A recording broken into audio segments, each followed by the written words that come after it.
नाज़रीन, कुछ बड़ी अहम खबरें हैं, मैं आपके साथ शेयर कर देता हूँ। पिछले वीलॉग में मैंने आपको एक बात बताई थी कि दो चीज़ें हो सकती हैं जो भारत इतने बड़े पैमाने पर ड्रोन्स पाकिस्तान में भेज रहा है। नंबर एक, वो हमारी जो एयर डिफेंस की सलाहियत है उसको जानना चाहता है, और नंबर दो, मैंने आपसे कहा था कि कुछ टारगेट्स हो सकते हैं जिन्हें भारत पाकिस्तान में हिट करना चाहता है। तो जो पहले वाली बात है वो दुरुस्त साबित हुई, और इसके लिए कुछ ऑडियोज़ भी पाकिस्तान एयरफोर्स की जानिब से, जो उनकी इंटरनल कन्वर्सेशन है उसमें कोई ऑडियो भी बाहर आई है, या किसी के साथ वो बंदा बात कर रहा था जो इस सारी सूरत को समझता है कि भारत ने इतने बड़े पैमाने पर पाकिस्तान में ड्रोन्स इसलिए भेजे कि वो ये चाह रहा था कि पाकिस्तान इन ड्रोन्स को तबाह करे, और जैसे जैसे पाकिस्तान इन ड्रोन्स को तबाह करेगा तो जिस सिमत से पाकिस्तान का एयर डिफेंस सिस्टम मुतहर्रिक होगा, वो आकर ड्रोन को गिराएगा, वो फिर उनको आइडिया हो जाएगा कि किस किस जगह पे पाकिस्तान में एयर डिफेंस सिस्टम मौजूद है, और वो इंडिया के सामने एक्सपोज हो जाएगा। फिर इंडिया उसे नाकाम बनाने या नकारा बनाने के लिए कोशिश कर सकता है। तो ये है जी स्ट्रेटजी जो अभी तक हमें पता चली है। पाकिस्तान ने जो है वो शुरू में बॉर्डर के ऊपर कुछ भारतीय ड्रोन्स को गिराया था। जो डीजी ISPR है, उन्होंने प्रेस कॉन्फ्रेंस करते हुए ये बताया कि जो ड्रोन्स पाकिस्तान ने गिराए हैं उनकी तादाद लगभग 25 है। 25 भारतीय साख्ता ड्रोन जो है वो तबाह किए हैं, और ये मुख्तलिफ शहरों में ड्रोन्स भेजे गए हैं। पहली रात भारत ने मिसाइल चलाए थे पाकिस्तान के अंदर, 9 मकामात के ऊपर 24 मिसाइल्स दागे गए थे। अगली रात 25 ड्रोन्स पाकिस्तान में भेजे हैं, जिनमें से 25 पाकिस्तान कह रहा है जी हमने मार गिराए। कुछ लोगों की शहादतों की इतला भी आ रही है, और कुछ फौजी जख्मी भी हुए हैं। जो धमाकों की आवाजें हैं वो एक से ज्यादा आ रही हैं, यानी ड्रोन अगर तबाह होता है तो एक धमाका हो सकता है, लेकिन कई जगहों से ज्यादा धमाके भी रिपोर्ट हुए हैं। तो बहुत मुमकिन है भारत ने कुछ जगहों के ऊपर जो है वो अटैक भी किया है अपने इन ड्रोन्स के जरिए से। लेकिन बड़ा मकसद भारत का ये हो सकता है कि वो इंटरसेप्ट करे कि पाकिस्तान की जो सलाहियत है वो कितनी है एयर डिफेंस सिस्टम की, और जो पाकिस्तान का एयर डिफेंस सिस्टम है उसको एक्सपोज वो हो जाए भारत के सामने। अच्छा, भारत की जो हिकमत अमली है वो बड़ी जारहाना है। पाकिस्तान की हिकमत अमली अभी भी दिफाई है। पाकिस्तान ने अभी तक भारतीय जारहियत का उस तरह से जवाब नहीं दिया जैसे वो जवाब दिया जाना चाहिए था। भारतीय तैयारे आए, उन्होंने बदतरीन पाकिस्तान के अंदर मिसाइल बारी की, और जवाबी कार्रवाई में उस वक्त जो पाकिस्तान ने अपने दिफा में किया, भारत के 3 तैयारे गिरे हैं, जो अब दुनिया के तमाम अखबारात में हर जगह पर रिपोर्ट हो गई है। एक राफेल तैयारा भी कंफर्म हो गया है कि वो गिर गया है। अब इसमें जो है वो भारत उसके बाद दोबारा से अपने ड्रोन भेज रहा है, और वो चेक करना चाहता है कि पाकिस्तान की एंटी एयर जो कैपेबिलिटी है वो कितनी है, कि पाकिस्तान अपनी फिजा का कितना दिफा कर सकता है अगर भारतीय तैयारे पाकिस्तान में दाखिल हो। तो पाकिस्तान ने एक हिकमत अमली के तहत 2 चीजें बचाई हैं। नंबर एक, पाकिस्तान ये जो आपका जो सिस्टम होता है ना, जो एयर डिफेंस सिस्टम, ये बड़ा महंगा होता है। चाहे आप चाइना से भी लें या जहां से भी लें, इसकी बड़ी कॉस्ट होती है। ये वो हथियार नहीं है कि आपने खुद ही गोली बना ली या खुद ही आपने अपना वेपन तैयार कर लिया, ये वो हथियार नहीं है। बाद औक़ात ये जो सिस्टम है इसके मिसाइल्स ड्रोन से भी ज्यादा महंगे होते हैं। तो ये बड़ा कीमती है, और इसको इस्तेमाल वहीं पे होना चाहिए जहां पे इसको इस्तेमाल करने की जरूरत है। तो पाकिस्तान की जानिब से जो वजह बताई गई है ऑफ द रिकॉर्ड, जो चीजें सामने आई है वो ये है कि नंबर एक तो कॉस्ट बहुत ज्यादा है। पाकिस्तान एक गरीब मुल्क है, पाकिस्तान इतना अफोर्ड नहीं कर सकता, खर्चा बहुत ज्यादा हो जाएगा। हमारे पास महदूद मिकदार में ये सलाहियत मुयस्सर है, तो इसे रखना चाहिए उन तैयारों के लिए जो भारत के आ सकते हैं और पाकिस्तान में अटैक कर सकते हैं।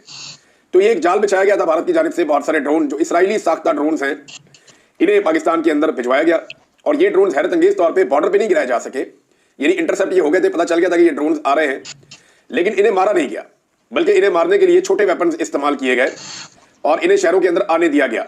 अब छोटे वेपन से अगर इनको गिराना था तो इन्हें गिरा दिया जाता बॉर्डर के ऊपर ही, लेकिन शायद उस वक्त इनकी हाइट बहुत ज्यादा थी, और जब ये बॉर्डर से क्रॉस करके किसी जगह पे भी फौज को मौका मिला कि यहाँ पे इन ड्रोन्स को गिरा दिया जाए, तो वहां पे गिरा दिया गया। अब इसमें भारत की जानिब से कहा जा रहा है कि पाकिस्तान की जो एयर डिफेंस की सलाहियत है वो कमजोर है। पाकिस्तान की जानिब से कहा जा रहा है कि नहीं, हम उसे इस्तेमाल नहीं कर रहे क्योंकि हम उसे एक्सपोज नहीं होने देना चाहते। तो ये 2 चीजें जो अब तक हमारे सामने आई हैं। जो इंफॉर्मेशन मिनिस्टर है उन्होंने एक और दावा कर दिया असेंबली में खड़े होकर। एक तो वजीर दिफा ने भी कहा है, इंफॉर्मेशन मिनिस्टर ने भी कहा है, और सारी हुकूमत अब ये कह रही है कि पाकिस्तान भरपूर जवाब देगा भारत को। भारत को भरपूर जवाब पाकिस्तान को देना चाहिए, देना पड़ेगा। अगर आपने भारत को जवाब नहीं दिया तो आपकी आलमी सतह पर शर्मिंदगी भी हो जाएगी। फिर पाकिस्तानी कौम जो है वो हमेशा के लिए ये बात उठा देगी कि हम इतना बजट खर्च करते हैं और हमारी फौज ने हमें क्या दिया। यानी दुश्मन आया, वो यहाँ पे मिसाइल गिरा के अपनी कार्रवाई पूरी करके शहरियों को शहीद करके चला गया, अगले दिन वो इतने सारे ड्रोन्स लेकर आ गया और वो हमारे शहरों तक पहुंच गए, तो आपने क्या जवाब दिया। ये अब पाकिस्तानी शहरी जो है वो ये सवाल उठाएंगे।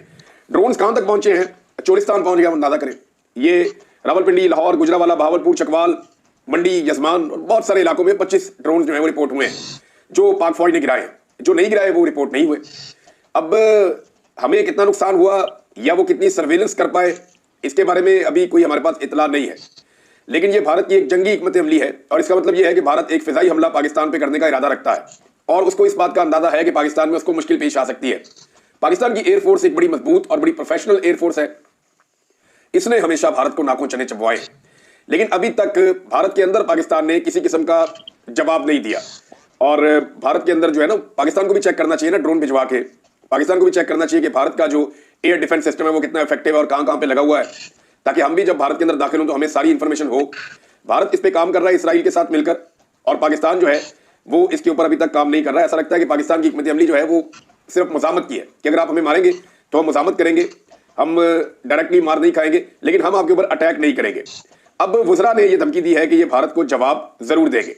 DGISPR के स्टेटमेंट में एक बड़ी कमजोर चीज थी, अब मैं आपके साथ शेयर कर देता हूं। इन चीजों से गुरेज करना चाहिए, DGISPR को ऐसा बयान नहीं देना चाहिए था। और उन्होंने कहा, और ये रिपोर्ट हुआ एयरवाई के ऊपर से, मैं ये टिकर पढ़ के आपको सुना रहा हूं, इनका स्क्रीनशॉट मौजूद है कि दुनिया देखिए भारत पाकिस्तान के खिलाफ फौजी जारियत कर रहा है। ये तर्जुमान पाक फौज ने कहा, देखिए ये काम जो है सिविलियंस का है, बयानिया जो है वो सिविलियंस को बनाने दें और इंटरनेशनली सिविलियंस को डील करने दें। फौज को इन मामलों से, प्रोपेगेंडा वॉर से दूर रखें और फौज को सिर्फ ऑपरेशनल कामों के अंदर एंगेज किया जाए, और उसके हवाले से जो इतलात देनी है वो DGISPR दें, वो बहुत जरूरी है। ये कमजोर स्टेटमेंट है कि अब दुनिया को शिकायत लगा रहे हैं कि देखें भारत क्या कर रहा है। भाई भारत जो कर रहा है पूरी दुनिया देख रही है और वो ढिठाई के साथ कर रहा है। इसराइल फलस्तीन में जो कर रहा है वो भी पूरी दुनिया देख रही है और वो ढिठाई के साथ कर रहा है।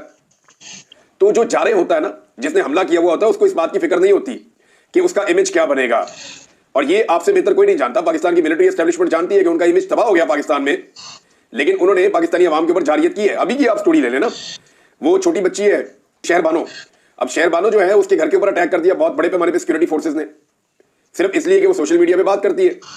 उसके घर के ऊपर, स्कूल के ऊपर, बाकी जगहों के ऊपर अटैक कर दिया, उसका किचन भी बंद कर दिया, घर भी सील कर दिया, स्कूल भी सील कर दिया और उसकी वालदा को भी उठा कर ले गए।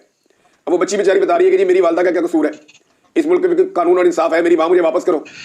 तो यहां से आप अंदाजा कर लेंगे रियासत की तरजीहात क्या है।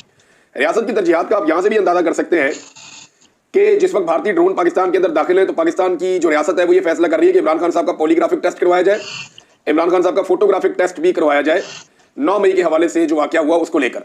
ये नाजरीन हमारी तरजीहात है। हमारी फूड स्ट्रीट के अंदर आके भारतीय ड्रोन गिर रहा है और हमारी जो तरजीहात है वो ये है कि जनाब पाकिस्तान तरीके इंसाफ को कुचलना है और दिन रात सिर्फ इमरान खान को और पाकिस्तान तरीके इंसाफ को दीवार के साथ लगाना है। देखिए ये एक मुख्तसर लड़ाई हो सकती है भारत के साथ पाकिस्तान की। इसके बारे में दो हमारे पास जो है वो अलग अलग किस्म की मिथ है। एक ये है कि वाकई में पाकिस्तान और भारत के अंदर कोई बड़ा मार्का हो सकता है। भारत का राफेल तैयारा गिरने के बाद उन्हें काफी तकलीफ है और वो पाकिस्तान के ऊपर एक बड़ा हमला करने का प्लान कर रहा है। मुमकिन है दोनों मुल्क एक फुल फ्लेज जंग में चले जाएं तो पूरा पाकिस्तान तो खड़ा होगा अपनी फोर्सेज के साथ, हम सारे अपनी फोर्सेज के साथ खड़े होंगे। लेकिन ये अर्दली हुकूमत ने जो बुजदिली दिखाई है और ये जो मिलिट्री एस्टेब्लिशमेंट ने बार बार रिस्ट्रेंट का मुजाहरा किया कि जनाब हम तहम्मुल का मुजाहरा कर रहे हैं, ये गैर जरूरी है। दुश्मन को आप जहां मौका मिलता है वहां भरपूर जवाब देते हैं। ये कि हमने उनके तैयारी नहीं गिराए, हमने उनका नुकसान नहीं किया, हम नुकसान करना नहीं चाहते, तो ये सारी चीजें गैर जरूरी हो जाती हैं जंग के हालात में। एक तो ये ऑप्शन है कि खुदा न खास्ता पाकिस्तान और इंडिया एक बड़ी जंग के अंदर जा रहे हैं जिसकी तरफ हालात बढ़ते हुए शायद दिखाई भी दे रहे हैं। दूसरी जानिब कुछ लोग इस बात के खदशे का इजहार कर रहे हैं कि ये एक नूरा कुश्ती है मोदी की और नवाज शरीफ की, और ये दोनों एक दूसरे की अवाम में कबूलियत के लिए इसके लिए काम कर रहे हैं। लेकिन मैं इस बात को इसलिए नहीं मानता कि नवाज शरीफ की खामोशी नवाज शरीफ को कोई सियासी फायदा नहीं दे रही, बल्कि नवाज शरीफ का तो अभी बाकायदा इंडिया के अंदर उनके मीडिया में उनके जो ऑफिशियल्स हैं उन्होंने जो प्रेस ब्रीफिंग्स दी हैं इंडियन कार्रवाई के बाद, उसमें उन्होंने कहा कि पाकिस्तान का वजीर दिफा जो ख्वाजा आसिफ है और पाकिस्तान का साबिक वजीर आजम नवाज शरीफ जिसका भाई भी इस वक्त वजीर आजम है, इन लोगों ने खुद इस बात का एतराफ़ जुर्म किया है कि पाकिस्तान भारत के अंदर होने वाले हमलों में मुलविस रहा है। अब इन दोनों के स्टेटमेंट्स को भारत अपने फायदे के लिए पूरी दुनिया में इस्तेमाल कर रहा है। लेकिन नवाज शरीफ साहब से मैं हैरान होता हूं कि अभी तक नवाज शरीफ, उनकी बेटी, उनका भाई मोदी के खिलाफ या आरएसएस के खिलाफ या उनके जंगी जुनून के खिलाफ उनकी ललकार का जवाब ये लोग अभी तक नहीं दे सके और मुझे नहीं लगता कि ये दे पाएंगे। ये इंतहाई कमजोर लोग हैं। पंजाब के अंदर नाज़रीन इमरजेंसी अब नाफिज की गई है अस्पतालों में भी, और जो रेस्क्यू सर्विसेज है उनको भी एक्टिवेट किया गया है। रावलपिंडी फूड स्ट्रीट में ड्रोन आकर गिरा, अदरीस अब्बासी साहब ने कंफर्म किया क्योंकि उनका घर बिल्कुल साथ ही है, तो उन्होंने बताया जनाब कि मेरे घर के बिल्कुल करीब आकर ये ड्रोन गिरा है। जबकि भारत ने एक बात बताई है और उन्होंने कंफर्म किया है कि हम जो है वो फिजाई दिफाई रेडार को पाकिस्तान में निशाना बना रहे हैं और हमने कुछ जगह पे, ये भारत का क्लेम है कि उन्होंने कुछ जगह पे पाकिस्तान के जो दिफाई सिस्टम है उसको निशाना बनाया है। दूसरी जानिब भारत के बकौल लाइन ऑफ कंट्रोल की दूसरी जानिब पाकिस्तान की शेलिंग और फायरिंग से 16 हलाकतों की उन्होंने तस्दीक की है कि 16 लोग वहां पे मारे गए हैं। अब ये जो लोग मारे गए इनके बारे में उनका क्लेम यह है कि ये सिविलियंस हैं, क्योंकि देखें ना बॉर्डर के इस तरफ भी कश्मीरी रहते हैं, लाइन ऑफ कंट्रोल के उस तरफ भी कश्मीरी रहते हैं, तो दोनों तरफ कश्मीरियों का नुकसान होता है। पाकिस्तान शेलिंग या फायरिंग करता है तो वहां के कश्मीरी शहीद हो जाते हैं इंडिया करता है तो यहाँ के कश्मीरी शहीद हो जाते हैं। दोनों तरफ मुसलमान रहते हैं, दोनों तरफ कश्मीरी रहते हैं। इंडियन फौज को नुकसान पहुंचाना चाहिए और इंडियन फौज के ऊपर जो है वो अटैक करना चाहिए। नादरीन, पाकिस्तान तहरीक इंसाफ ने एक बड़ा मुतालबा किया है। ये मुतालबा जुनैद अकबर साहब ने किया और साथ ही ये मुतालबा उमैर खान नियाज़ी साहब ने कौमी असम्बली में खड़े होकर भी किया। जुनैद अकबर का कहना है कि इमरान खान को फिलफौर रिहा किया जाए और उनकी हिफाजत यकीनी बनाई जाए। हमें खदशा है कि जिस तरह ड्रोन से मुख्तलिफ शहर निशाना बनाए जा रहे हैं, यही बहाना बनाकर कोई ड्रोन अडयाला जेल पर ना गिरा दिया जाए। देखें, मैं बार बार ये बात समझा रहा हूं, एस्टेब्लिशमेंट को समझना पड़ेगा कि अगर ये नूरा कुश्ती नहीं है और रियल फाइट हो रही है तो आपको फौरी तौर पे इमरान खान साहब को अडयाला जेल से निकालकर महफूज मकाम पर मुंतकिल करना चाहिए। मुल्क खाना जंगी का मुतहम्मिल नहीं हो सकता। खुदा न खास्ता इमरान खान को कुछ हुआ तो ये कौम आपको कभी माफ नहीं करेगी। जो उमैर खान नियाज़ी है वो ये कह रहे हैं कि ये जंग है जो हमें बतौर कौम लड़नी पड़ेगी, मगर इस जंग को लड़ने के लिए आप ऑल पार्टीज कॉन्फ्रेंस बुलाएं और इसमें इमरान खान को बुलाएं। फिर आप देखेंगे कि बॉर्डर पर छातियां बढ़ जाएंगी और भारत की गोलियां कम पड़ जाएंगी। इस स्टेटमेंट को बहुत अप्रिशिएट किया गया है, लेकिन हुकूमत की तरजीहात नाज़रीन कुछ और है। आज भी इमरान खान साहब की उनके साथियों से मुलाकात नहीं होने दी गई। अब इमरान खान साहब ने कोई वहां पे इंडिया का साथ तो नहीं देना ना। इमरान खान साहब ने जो स्टेटमेंट देना है वो मोदी के खिलाफ देना होगा वहां पे जेल में, जैसा कि उन्होंने पहले दिया था। वो आरएसएस को चैलेंज करेंगे, मोदी को चैलेंज करेंगे, भारतीय जारहियत को चैलेंज करेंगे, भारत के फॉल्स फ्लैग ऑपरेशन को चैलेंज करेंगे, पाकिस्तानी कौम को यकजहती का पैगाम देंगे, आलमी सतह पे वो बताएंगे। तो इमरान खान साहब जो भी करेगा उसका फायदा पाकिस्तान को होगा। जेल के अंदर अगर इमरान खान के साथियों ने मिल लेते, ये लोग गए मिलने के लिए, फिर नहीं मिलने दिया। वो एक सूबे का वजीर आला है, उसको वहां पे जो है वो सिपाहियों ने रोक लिया कि हम नहीं आगे जाने देते। और इमरान खान साहब कहते हैं कि एक कर्नल जो है वो जेल को कंट्रोल करता है। तो एक यूनिफॉर्म ऑफिसर ने एक सूबे के वजीर आला को बाहर सड़क पे बैठा दिया। ये है पाकिस्तान में जमहूरियत की औकात। ये सिचुएशन है पाकिस्तान में। और वो वजीर आला बेचारा नाम भी नहीं ले रहा कि मुझे किसने रोका है। उसकी भी हालत आप चेक करेंगे। वो धमकियां किसको दे रहा है? मरियम नवाज को, कि देखो मरियम नवाज तुमने मुझे यहां पे रोका है, तो तुम्हारा घर है वहां पे नथिया गली में, तुम वहां पे आओगी तो मैं तुम्हें वहां रोक लूंगा। ये क्या बचकाना हरकत है। ये स्टेटमेंट आपने तब क्यों नहीं दी जब आपके वज़रा को वहां पे घसीटा जा रहा था, अडयाला जेल के बाहर बालों से पकड़ के फेंक के घसीटा जा रहा था। ये स्टेटमेंट आपने तब क्यों नहीं दी जब अलीमा खान साहबा को वहां पे कई दफा गिरफ्तार करके अलग अलग मुकामात पे मुंतकिल कर दिया, पुलिस जाके सुनसान वीरान इलाकों में छोड़कर आ गई, तब भी आपने ये स्टेटमेंट नहीं दी। तो आपको ये स्टेटमेंट पहले भी देना चाहिए था ना। और दूसरी बात ये है कि मरियम नवाज को मैं जो उसके घर पे नहीं आने दूंगा, यार आपका लीडर जेल में है, ये कौन सा बदला आप ले रहे हैं? आपका लीडर जेल के अंदर है। अगर बंद करना है तो वो रास्ता बंद करो ना जिसके बारे में जुनैद अकबर ने कहा था। बंद करने हैं तो वो रास्ते बंद करो जिससे इनको मुसीबत पड़ जाए। एक सूबे का वजीर आला इतना कमजोर कैसे हो सकता है जहां पे उसकी पार्टी का तोती बोलता है, जहां पे उसकी पार्टी की बहुत ज्यादा ताकत है, वो इतनी कमजोरी शो कर रहा है कि एक औरत को मैं उसके घर में नहीं जाने दूंगा। बड़ी जनाब आपने बहादुरी दिखाई है। उनका तो आप नाम भी नहीं ले सकते जिन्होंने आपको रोक दिया अडयाला के बाहर, जिन्होंने आपके साथ ये किया, उनका नाम लीजिए ना। वो एक खातून वजीर आला के ऊपर आप डाल रहे हैं कि तुम्हारी जरूरत है, अपने घर आकर दिखाओ, अगर आ गई तो मैं समझूंगा तुम बड़ी तगड़ी हो। और भाई वो आ भी जाएगी। अली अमीन गंडापुर साहब जितने उसके ताल्लुकात है ना एस्टेब्लिशमेंट के साथ, आपकी अपनी पुलिस प्रोटोकॉल में उसको लेकर जाएगी और ले जाके उसको उस घर में छोड़ आएगी। फिर आप बैठ के वहां पे जो है ना वो अपना सर खुजलते रहिएगा। ये इस तरह के चैलेंजेस आप ना करें जो आप पूरे नहीं कर सकते। इससे पहले भी आपने बड़े कौम को चैलेंजेस कर करके और उनको ना पूरा कर करके दिखाया है। पहुंचना आपने डी चौक होता है, डी में आप कभी दाखिल नहीं होते, कभी निकल के पहाड़ों पे चढ़ जाते हैं, कभी निकल के वहां से गाड़ियां लेके भाग जाते हैं। तो आपने अभी तक हौसला नहीं दिखाया, हिम्मत नहीं दिखाई अली अमीन गंडापुर साहब।